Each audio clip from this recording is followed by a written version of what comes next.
It had been raining for 3 days. The kind of rain that doesn't scream or storm, but whispers. It taps gently on the windows like it's asking to be let in, but never leaves once it finds a crack. It had soaked the city of Asheville in a slow grief, turning the brick sidewalks dark with memory, making everything feel heavier, older. And in the middle of it, a forgotten house waited.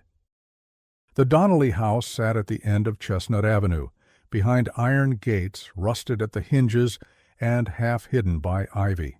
Victorian, but not the pretty kind anymore. Its once white facade had yellowed to the color of bone, and its porch sagged like a top. The windows on the second floor were still dressed with lace curtains, though no one had pulled them open in years. One of them, in Emily's old room, had a long crack that spidered through the glass, as if the house itself had once tried to scream and fractured from holding it in. Claire hadn't been back here in 15 years. She stood in front of the house now, one hand on the cold gate, the other holding a box of things she'd promised herself she would never open. A flicker of doubt crept up her spine like a cold draft, but she had made a decision. She had come back. There were footsteps behind her, the soft crunch of damp gravel, and Claire turned sharply, but it was just the wind, or maybe her own memory following her, heavy as wet clothes. She pushed the gate open with effort. It moaned loud and human, like it resented being disturbed. Inside, the air was still. Not stale, but preserved, like the house had been sealed in time the moment Emily disappeared. The floors creaked beneath her boots, each step sounding louder than it should in a place where no one had spoken out loud in years. She could smell lavender dust, old wood, paper, grief. Claire set the box down on the kitchen table. She had found it a week ago, while cleaning out her old apartment in Boston. Buried in a cabinet behind books and receipts from a decade ago, the old cell phone blinked, miraculously charged after being plugged in on a whim. Its screen was cracked, its body dented. But the voicemail icon was there, glowing softly. One unheard message. The date, March the 2nd, 2009. The day Emily disappeared. She hadn't listened to it, not yet. Outside, thunder cracked faintly over the mountains. Rain rattled against the kitchen window like someone drumming impatient fingers on the glass. Claire pulled out a chair, sat down, looked at the phone again. Her thumb hovered over the play button. She couldn't do it. Not yet. She left the phone on the table, went to explore instead. Maybe the house would tell her something before the voice did. The upstairs hallway smelled like old air and lemon polish. Her mother used to clean obsessively. After Emily vanished, she'd become even worse, scrubbing the floor until her knuckles bled, as if she could erase the guilt from the wood. Claire walked past the closed doors, her parents' bedroom still locked, the guest room, then Emily's. She opened it slowly. Nothing had changed. The posters on the wall were curled at the edges. The bed was made in the way only mothers make beds. Tight corners, symmetrical pillows. A pink Converse sneaker sat alone in the corner, untied, its pair never found. There was a faded photo on the dresser. 2 girls by the carousel downtown. Claire was 13 in the picture, Emily 17. They looked like sisters who still liked each other then. Claire reached out and touched the frame. Her fingers left a clean streak on the dusty glass. Then she heard it, a sound. Downstairs, a soft mechanical beep. She froze. It came again. Beep, pause, beep. The phone. She ran, down the stairs, through the hall, back into the kitchen. The voicemail had begun playing by itself, speaker volume low, but loud enough. "Claire, hey, it's me." Emily's voice. Older than Claire remembered, but unmistakable. Her tone was rushed, uneven. I don't know if you'll get this. I just wanted to say, it's not what it looks like. I know you're going to be angry. You have every right to be. But I didn't have a choice, Claire. I swear. They made me—" The message cut off. No static, no click, just silence. Claire's hand trembled as she reached for the phone. It had shut off again, dead. The battery symbol blinked empty. For a moment she just stood there, listening to the rain. What had Emily meant? They made me. Who? She played the message again, rewound it 4 seconds, listened again, louder this time. Behind Emily's voice there was a faint sound. A voice? No voices. Muted, distant, a man and a woman arguing. She couldn't make out the words, but the tone was unmistakable. Panic. Claire sat down again, her breath shallow, her heart racing. The voicemail should have changed everything, but it only deepened the mystery. The message was never mentioned in the police report, never retrieved by detectives. Her father, still a cop at the time, had collected Emily's phone and logged it as inactive. But what if it hadn't been? What if he had heard this? She pulled the box closer. Inside were old yearbooks, a folded letter Emily wrote her once, and something she hadn't noticed before. A small black cassette tape. She lifted it slowly. Written on the label, in shaky handwriting, "Basement, 3 a.m." Claire blinked. The rain outside intensified, as if reacting to her discovery. Then the lights flickered. Once, twice, and went out. Darkness swallowed the house in an instant. Claire stood, heart pounding, fingers tightening around the cassette. A second later, something knocked, not on the door, from below, in the basement. Claire Donnelly had learned to keep her life quiet, not silent, but low volume, predictable, manageable. As an architect in Boston, she specialized in restoring old homes. She loved working with things that were broken but not lost, places with scars and history, stories buried in the floorboards. There was comfort in bringing back what others gave up on. It gave her control. And control was what she'd built her world around. Her apartment was minimal, neat, one coffee mug in the sink, one framed photograph on the shelf, her mother and father long before the world came undone. No pictures of Emily, not anymore. 15 years had passed, but Emily's absence was a noise Claire could never silence. It hummed behind every moment.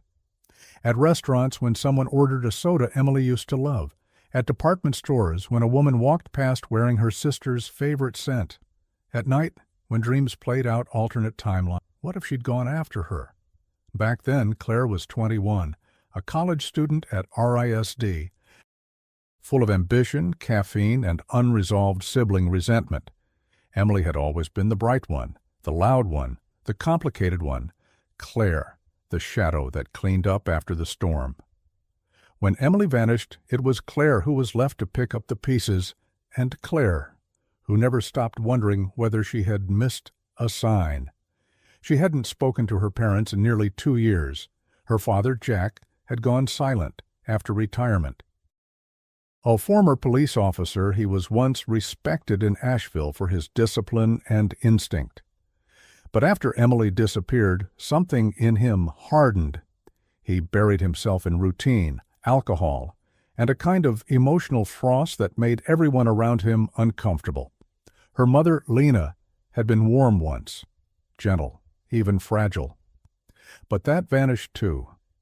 After the case went cold, Lena unraveled in slow motion, psychological cracks showing in the form of delusions and rituals.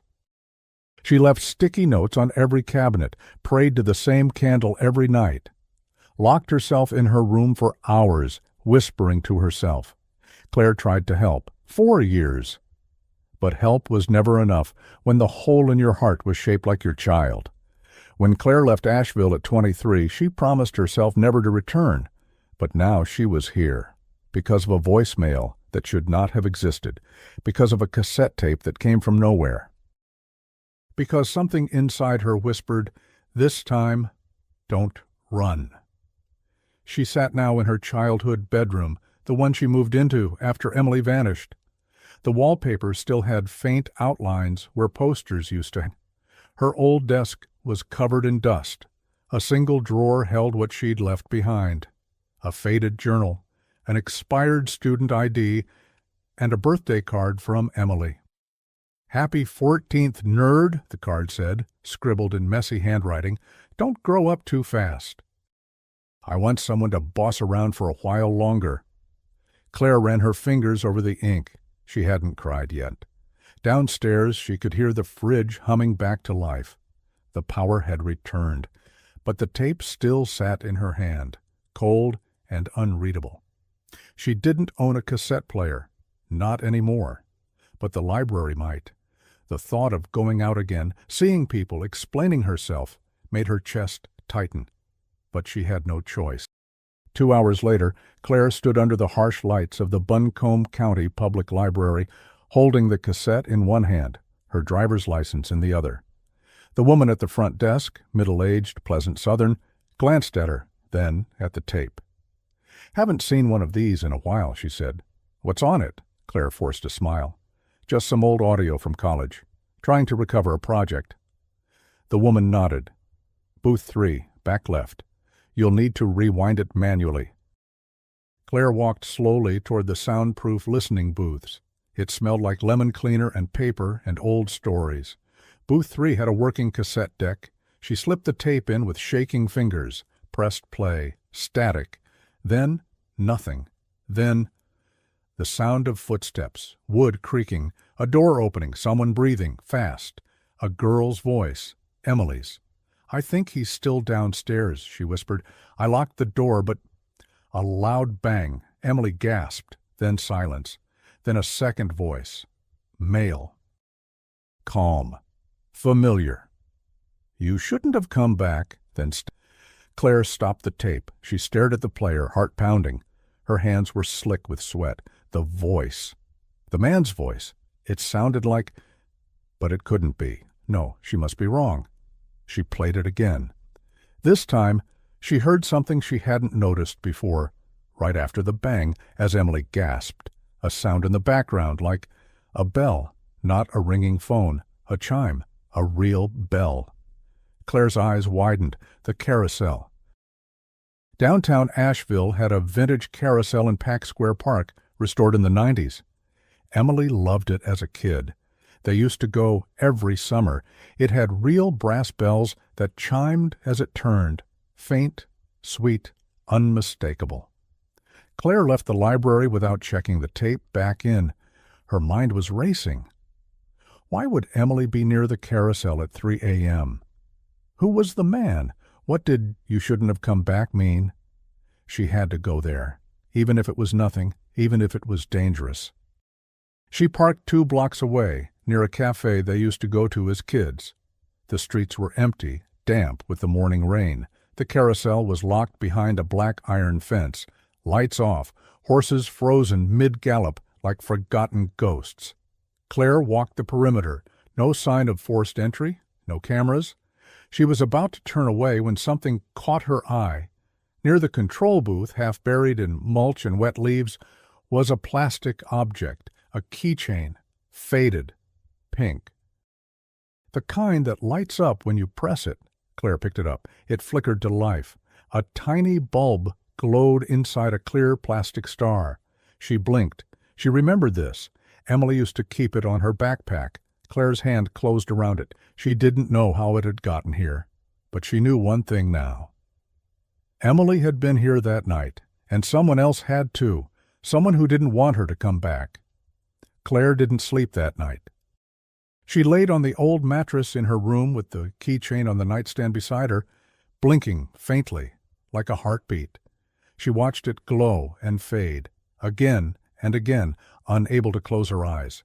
The carousel, the tape, the voicemail, all of it pointed in one direction. Emily had come back night, and someone had followed her. At 6:12 a.m., the sky still bruised from night, Claire sat at the kitchen table, her fingers wrapped around a chipped mug of instant coffee. She hadn't seen her parents yet, didn't want to. She took a long breath and opened her laptop.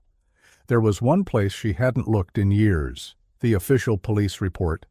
Most of it was boilerplate, last seen at 8:30 p.m., wearing jeans, a red hoodie, black boots. Witnesses. None. Timeline unclear. Phone last pinged near downtown. Case declared inactive after 24 months. Presumed runaway, possible voluntary disappearance. Claire's stomach turned. Emily hadn't run away. She had called. She had been scared. There was one thing that caught her eye now, though. Something small. A footnote. Evidence collected. 1 personal cell phone, iPhone 3G, 1 canvas backpack, purple, missing 1 zipper pull, 1 shoe, Converse pink size 7, 1 handwritten letter, not disclosed. Claire froze. A letter. She had never seen a letter. Her father never mentioned it. Neither had the police. It wasn't in any of the boxes they gave her. She felt a slow burn rising in her chest. Someone had hidden it. Her father. He was in the backyard when she found him, seated in a faded lawn chair, a blanket over his knees, staring into nothing. The man who once walked with a badge and a voice that filled a room now looked like a ghost of himself, thinner, slower, silent. Claire stood in the doorway for a moment, just watching him. Then she stepped out. You knew there was a letter. He didn't move. She stepped closer. Emily wrote a letter. It was collected. Where is it? He blinked, swallowed. She wrote a lot of things, he said gently. None of them meant what you think. Claire's voice sharpened. Where is it? He didn't answer, but the movement of his hand was almost imperceptible. Toward the shed. Claire didn't wait. She walked across the wet grass, opened the shed door with both hands, and stared into the dark. Old tools, boxes, spider webs. Then, behind a stack of old winter coats, a locked file cabinet. She grabbed the crowbar from the corner. The lock popped with a scream of metal. Inside were files, hundreds of them, cases her father had worked on. And at the very back, a manila envelope marked, Donnelly Case, Do Not File.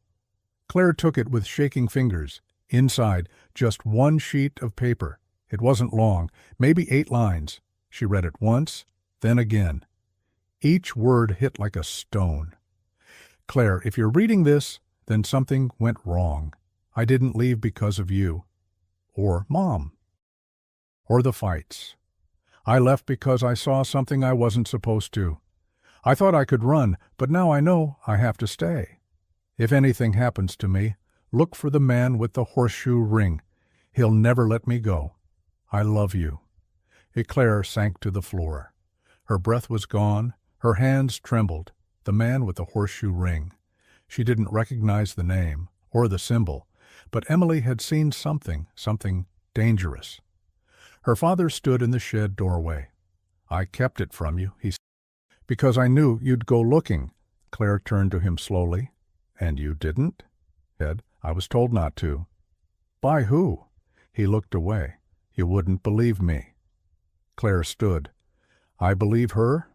She drove to the only person she knew who might remember more, Rachel Knox, Emily's best friend in high school. They hadn't spoken in over a decade. Rachel lived on the edge of town now, in a small gray house with a broken mailbox and a swing set in the yard, unmoving in the still air. Claire knocked. Nothing. Knocked again. Then the door opened. Rachel looked older, thinner, pale. Her eyes widened when she saw Claire. You shouldn't be here, she said abruptly. I need to talk. Rachel hesitated, looked over her shoulder, then opened the door wider. Inside, the house smelled of lavender oil and fear. Claire sat on the edge of the couch. Rachel paced. I know why you're here, Rachel said. I knew it the moment I saw your name pop up in that article last year. What article? The one about your award. The architectural thing said you were from Asheville. I knew you'd come back eventually. Claire frowned. What do you mean? Rachel stopped pacing. She called me, Claire, Emily, that night. Claire sat up straight. You never told anyone that. I couldn't. Why not? Because she told me not to, because she said someone was watching, because she said if I said one word, he'd come for me too. Claire whispered. Who? Rachel's voice cracked. I don't know his name, but I remember one thing. A ring. big, silver, looked like a horseshoe. Claire's heart slammed. Rachel sat down across from her, hands clenched. She told me she saw something in the woods, near the old train tracks. Said it had to do with your dad's department. Said she found a cabin. Said someone was there when they shouldn't be. Claire felt dizzy. We're near the tracks? Rachel shook her head. She never said. Just the old place. I thought she meant the camp we used to go to, but now I don't know. Claire stood slowly. I need to find it. Rachel's eyes were wide, scared. If you go looking, don't go alone. And if you find the man with the ring, don't let him know you're looking. That night, Claire drove out toward the foothills where the train tracks used to run. The forest there had reclaimed most of the rails. What remained were rusted bones of a route long forgotten. She parked where the gravel turned to dirt, pulled out a flashlight, entered the trees. The deeper she went, the quieter it got. No birds, no wind, just her breath. Then she saw it, a clearing. And beyond it, hidden behind branches and shadow, a cabin, small, wood, collapsed. The front door was slightly open. She pushed it. Inside was darkness. Then the beam of her flashlight found something. A mattress on the floor. A wall covered in photographs, and then a sound behind her. A footstep. Claire turned fast, but no one was there. She backed out, fast, heart racing, nearly dropped the flashlight. Then she saw it.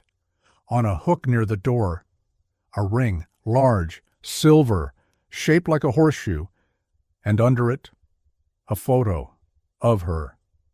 Claire didn't drive home. She couldn't. She drove in circles around Asheville for over an hour with the photo on the passenger seat, and the image of that ring burned into her memory.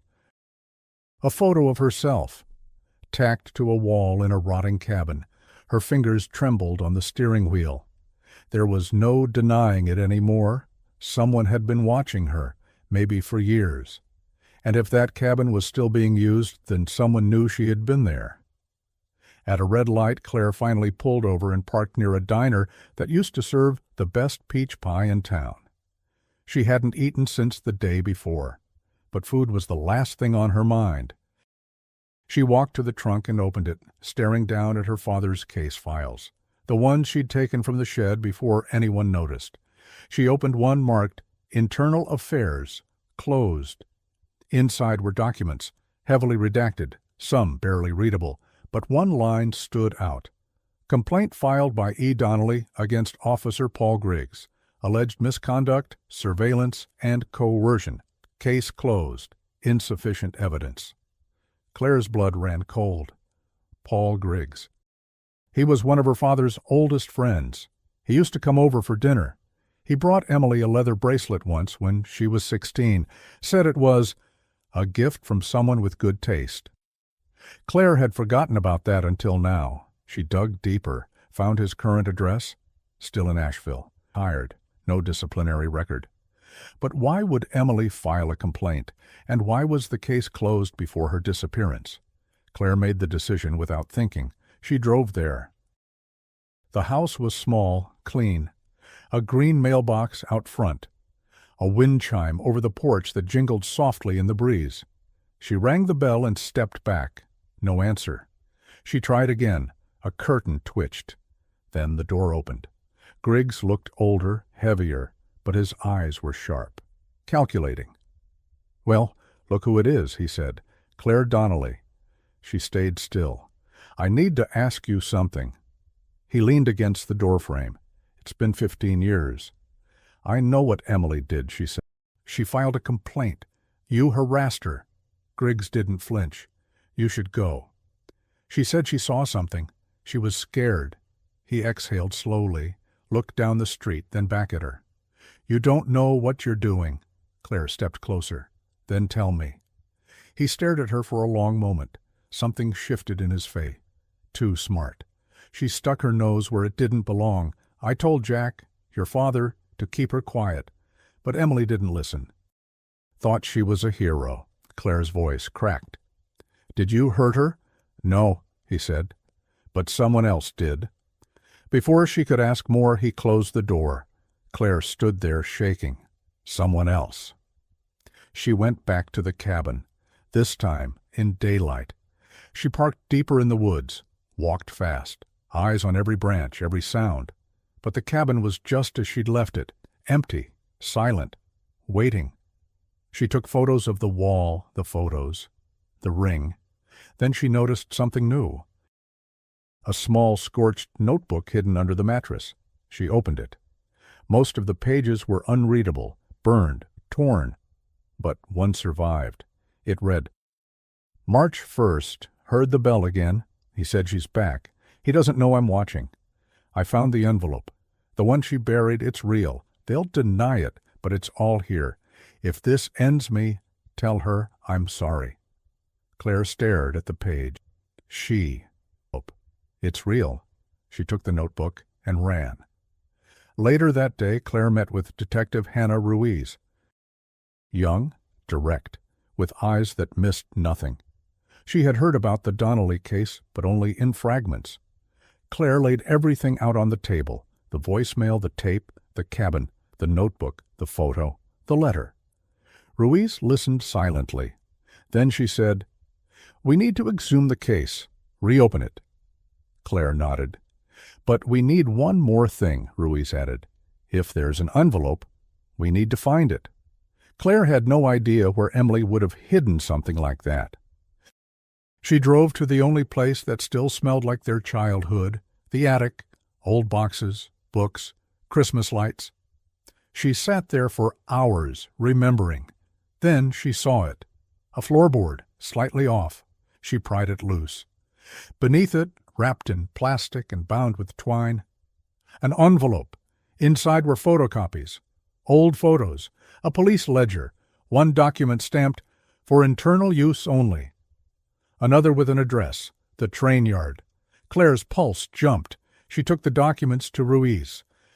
The detective's expression hardened as "These are records of unauthorized surveillance, funds diverted. Your father's signature appears on one of them." Claire felt her stomach. He didn't do this.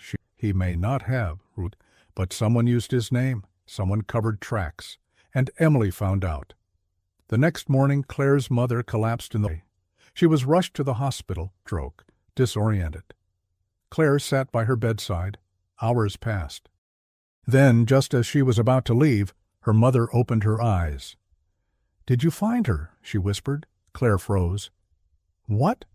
"I saw her last week. At the market. She was wearing the green jacket." Claire grabbed her mother's hand. "Mom, are you sure?" "She looked right at me." "Where?" But her mother's eyes had closed again. Claire left the hospital in a fog. If her mother was right, if Emily was alive, then everything was worse than she imagined. Because someone knew she was alive. And someone was making sure no one else found her. She drove to the train yard. Ruiz met her there. It was abandoned. Rusted gates, a collapsed watchtower, graffiti on the walls, silence in the air. Claire found the door marked in the ledger. It opened easily.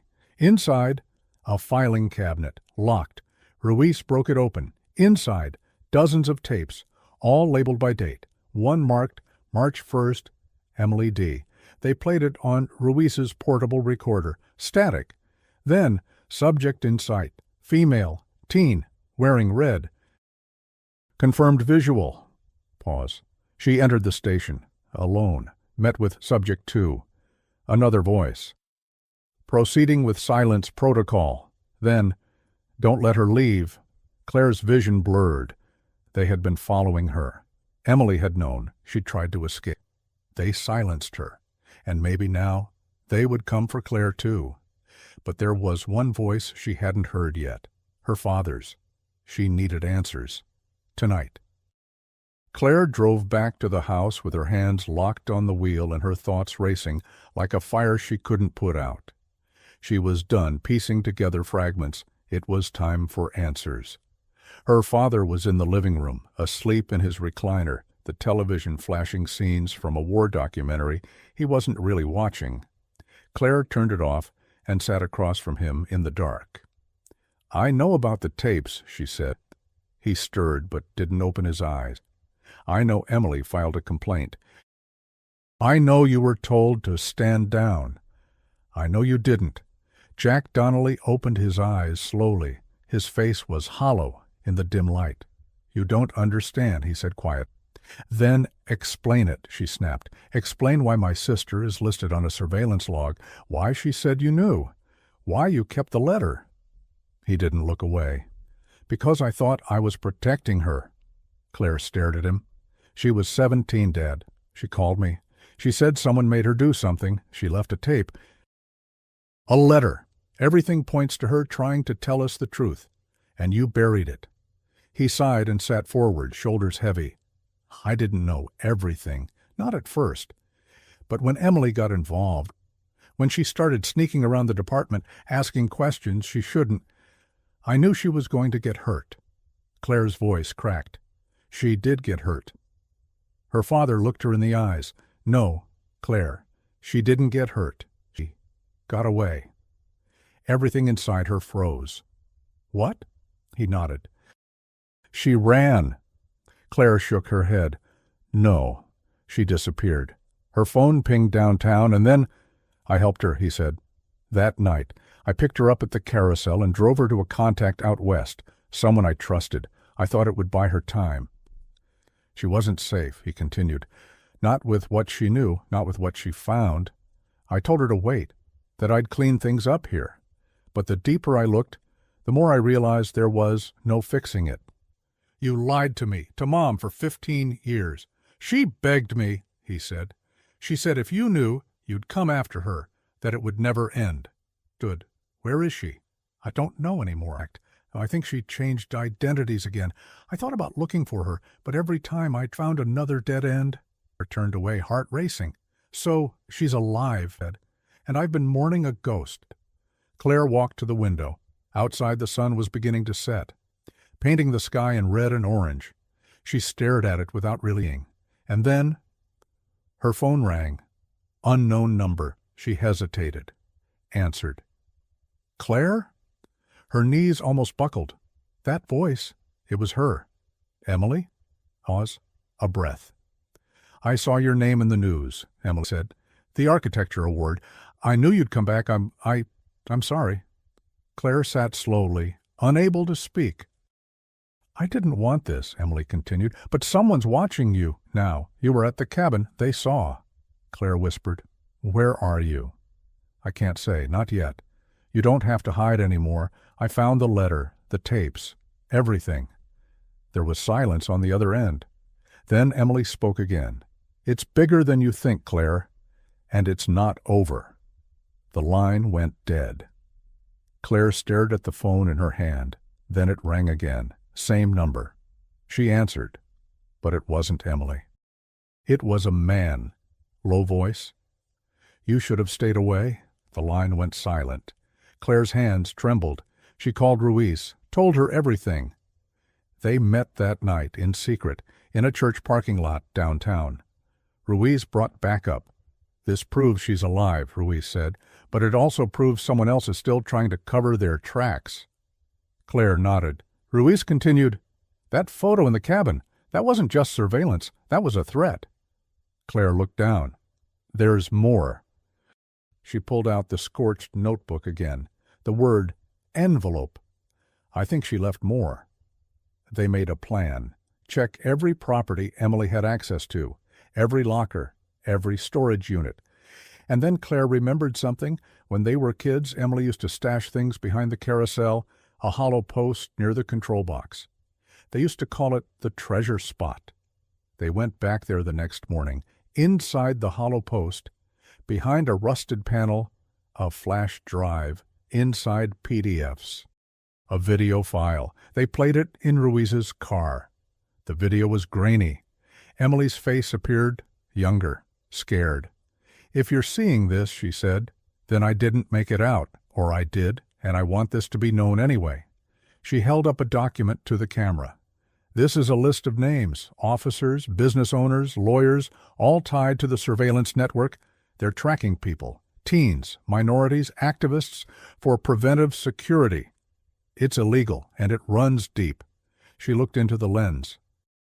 Some of them are from my father's department, but I don't think he knew, not really. They used his signature, his access. He tried to warn me off. I didn't listen. She took a breath. Don't trust Griggs. Don't trust anyone with the ring. She held up her hand and showed a bruise on her arm. They know I found the ledger. The night I made this, they came to the house. I think I have one shot to disappear. If I fail, I'm sorry. The screen went black. Claire was silent. Ruiz turned off the engine. You said there was a ring at the cabin, she asked. Claire nodded. It's not just surveillance, Ruiz said. It's blackmail, profiling, control, and Emily got too close. That night, Ruiz secured a federal warrant. They raided the cabin. It had been cleared. Everything gone, except for one thing. Tacked to the wall where the photo of Claire had been was a new photo of Emily from this year at a farmer's market wearing a green jacket. Claire stared at it. She had seen that jacket before. Her mother had been right. Claire sat in her mother's hospital room with the photo in her hand, the photo of Emily at the farmer's market, taken weeks ago. Her smile unmistakable, her eyes unchanged, the green jacket, the same one Lena described. She stared at it for what felt like hours, trying to believe it was real. Trying to believe that after 15 years of silence and shadows and scars, her sister wasn't a ghost, but a woman who still walked this earth, still smiled, still breathed. Claire's hands trembled as she held the photo up to her mother. "Mom," she whispered, "you were right." Lena's eyes opened, tired but alert. "I saw her," she murmured again as if in a dream. Claire squeezed her hand. "You really did." And then Lena smiled, the kind of smile that looks like a wound finally closing. That evening, Ruiz called with confirmation, a surveillance image. From a toll booth camera near the South Carolina border, same face, same jacket. License plate traced to a rental car under a false name, but they had a location now. Ruiz asked Claire if she wanted to go along. They drove for 4 hours through winding highways and small towns and empty farmland. Claire barely spoke. Her thoughts were too loud. What do you say to someone who vanished for 15 years? To a sister who chose silence instead of goodbye? What if Emily didn't want to be found? Ruiz pulled off the main road onto a gravel path leading to a small cottage by a canoe, a single light glowing in the window. Claire stepped out of the car. Her legs felt weightless, her heart She walked slowly toward the door. Every step was like peeling off a layer of pain, the years of unanswered questions, of waking up from dreams that she was still alive, of hating herself for not answering that one call. Now she was here. She knocked. A long silence. Then the door opened, and there she was. Emily, older, yes, thinner, her hair darker, pulled back, a faint scar along her jaw. But her eyes were the same. They locked onto Claire's and didn't move. Neither of them spoke. Then Emily stepped forward and pulled Claire into her arms. Claire sobbed. The kind of sob you only cry once in a lifetime. From a wound that finally understands it doesn't have to stay open. They held each other in the doorway, neither caring that Ruiz stood nearby, watching in silence. When they finally let go, Claire cupped her sister. "I thought you were dead." "I had to be," Emily said, "to stay alive."